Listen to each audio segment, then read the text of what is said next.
Donc ce soir, ça va être un grand débat. Un Normand de Cherbourg va apprendre comment faire la vraie galette de sarrasin. Alors, écoutez bien, je vais vous montrer une super astuce, une super technique que très peu de gens connaissent. Ah à mon avis, il va avoir de sacrés commentaires derrière. Moi, je la fais pas à l'eau plate. Anto, vous savez comment il a fait? À l'eau gazeuse. Vous allez me prendre 1 litre d'eau gazeuse pour 500 grammes de farine de sarrasin. Et de plus, je vais vous expliquer que réellement, la farine de sarrasin, si on est bien équipé, il n'y a pas utilité de la laisser reposer, parce qu'il n'y a pas de gluten. Pourquoi on doit laisser reposer normalement la farine de sarrasin? Pour que ça se dissoude. Mais grâce au feu magique d'Anto. Vous voyez ce mouvement de gauche à droite? Quand j'appuie, il va à droite, je relâche, il va à gauche. Il fait 37 cm. Hein. C'est pas comme on voit sur les sites que tout le monde me dit sur Temu ou sur machin, c'est tel prix. Ça, vous le trouvez nulle part ailleurs. Donc, vous allez me mettre 1 litre d'eau gazeuse, d'accord? Il va y avoir du commentaire. J'imagine les Bretons. Tiens, je vais bientôt à la foire de Rennes. À bientôt les Bretons. Allez, je commence par le liquide, d'accord? Si vous avez une eau gazeuse un peu salée, vous mettrez moins de sel. Là, j'ai préparé de la fleur de sel, j'en ai mis 5 grammes, d'accord? Normalement, c'est 10 grammes, j'en ai mis 5.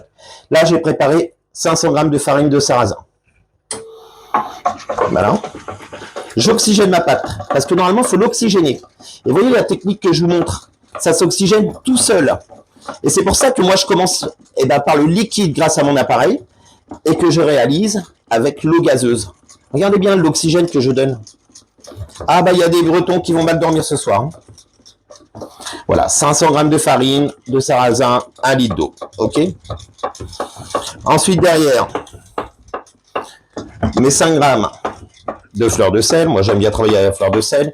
Si vous n'en avez pas, vous mettez du gros sel.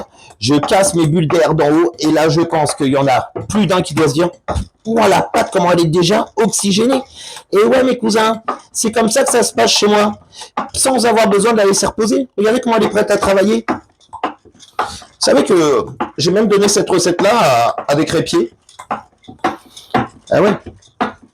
Allez, on est pas mal. Ouais, elle est belle, elle n'est pas un grumeau. Regardez ça. Donc, moi, j'aime bien la cuire au beurre demi-sel. Donc, j'ai pris mon beurre demi-sel. Donc, ce n'est pas un cendrier, comme un certain, je ne sais plus quel prénom, qui m'a dit en commentaire, il cuisine avec le cendrier à côté. Non, c'est ramasse-goutte et c'est le support du fouet.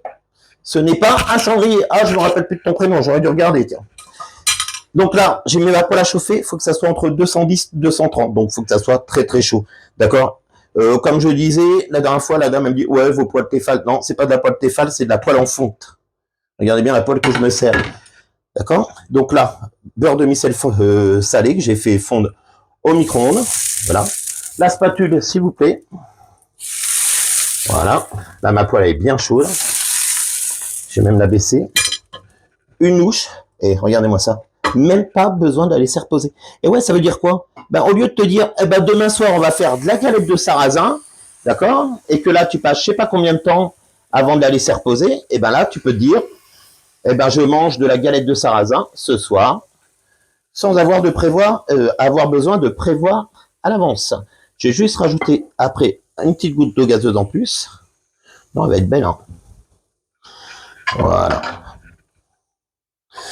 Et regardez les bulles d'air. Regardez-moi ça. J'aurais dû juste la détendre un poil plus. Donc, mettez plutôt 1,25 litre pour 500 grammes. Elle va être magnifique. Vous voyez les bulles d'air qu'il y a? Excusez-moi, j'ai éteint le feu.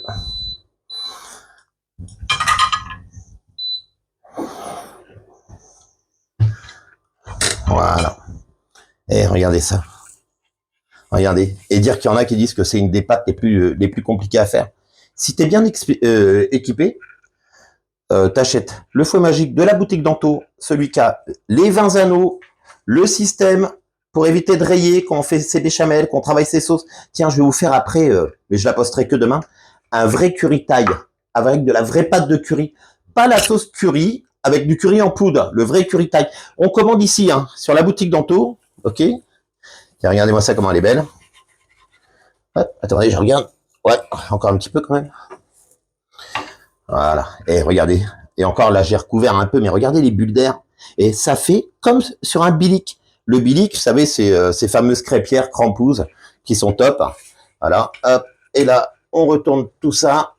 Voilà, elle est légèrement un peu épaisse, je la détendrai, mais c'est où j'insiste, c'est les alvéoles. Et ça, j'insiste que normalement, il faut les faire poser, et ceci et cela. Donc, on se retrouve sur la boutique d'Anto pour commander, la boutique d'Anto.com. Donc, c'est ici que ça se passe. Pour les conseils de cuisine, pensez à me les demander, vous inquiétez pas. J'ai un niveau de cuisine, parce qu'il y en a qui disent, ah, le cuistot, ah bah tiens.